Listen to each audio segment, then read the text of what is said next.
किसान आंदोलित हैं। किसानों की मांग है कि एमएसपी खत्म करने का लिखित आश्वासन मिले। एमएसपी सुनिश्चित करने का लिखित आश्वासन मिले तो सरकार कह रही है कि नए कानूनों से किसानों का जीवन बदल जाएगा। विरोधी है सरकार। 7 दिनों से किसान अपनी मांगों को लेकर जमे हुए हैं। उनका साफ कहना है कि जब तक किसान कानून वापस नहीं होंगे वो नहीं मानेंगे। किसानों की मांग है कि तीनों नए कृषि कानून वापस हों, एमएसपी खत्म न करने का लिखित आश्वासन दिया जाए, किसानों को फसलों की सही कीमत मिले, कॉन्ट्रैक्ट फार्मिंग में उत्पादन खरीद के ग्रेडिंग पर रोक लगे, सरकार 100% फसल खरीद की गारंटी ले, कृषि उपज मंडी समिति भंग न हो, पराली जलाने पर हुए केस वापस हों, गिरफ्तार किए गए किसानों को फौरन छोड़ा जाए, जीएम बीजों के इस्तेमाल की इजाजत मिले, बिजली कानून में संशोधन वापस हो। जबकि सरकार कह रही है जो 3 नए कानून वो लेकर आई है उसमें कानून में इकोसिस्टम बनाने का प्रावधान है। किसानों को मंडी के बाहर फसल बेचने की आजादी होगी, किसानों को अच्छे बीज की आपूर्ति और फसलों की निगरानी होगी, कर्ज की सुविधा और फसल बीमा का प्रावधान है। अनाज, दलहन, खाद्य तेल, प्याज, आलू को जरूरी वस्तुओं की सूची से हटाने का प्रावधान, फसल की सही कीमत मिलेगी क्योंकि बाजार में कंपटीशन बढ़ेगा।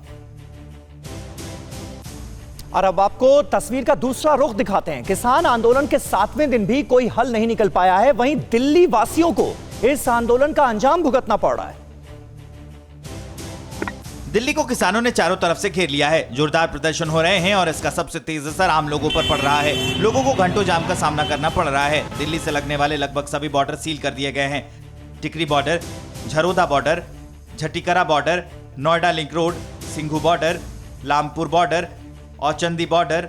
नोएडा और दिल्ली के बॉर्डर पे इस बॉर्डर की भी तस्वीर आपको दिखाते हैं। यहाँ पर दिल्ली पुलिस ने बैरिकेड किया हुआ है। इसके ठीक पीछे सीआरपीएफ के जवान तैनात हैं ताकि किसान दिल्ली की सीमा में दाखिल न हो पाए। लेकिन इन सब के बीच सबसे बड़ी परेशानी किसानों की ये है कि रात के वक्त खुले आसमान के नीचे रात गुजारना। यूपी के अलग अलग शहरों से ये किसान यहाँ पर आए हैं। कल शाम को ये लोग पहुंचे थे और रात भर इसी तरीके से यहाँ पर डटे हुए हैं। हमारे राष्ट्रपति जी का साफ कहना है या तो मोदी जी को उनसे मिलने यहाँ पे आना पड़ेगा।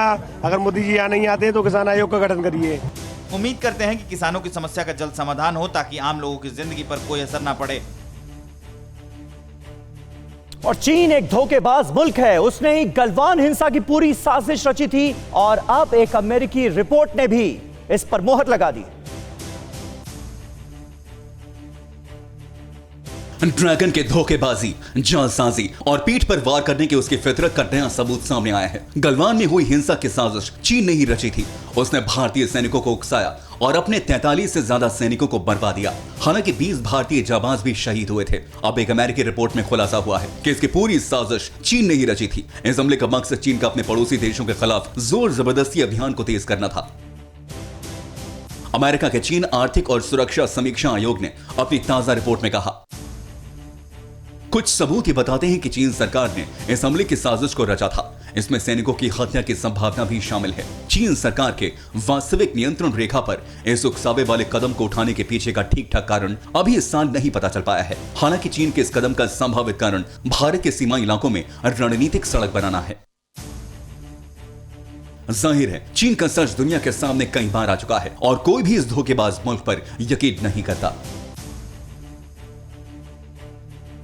अड़ी सोमवार से शुक्रवार शाम 6 बजे सिर्फ TV9 भारतवर्ष पर।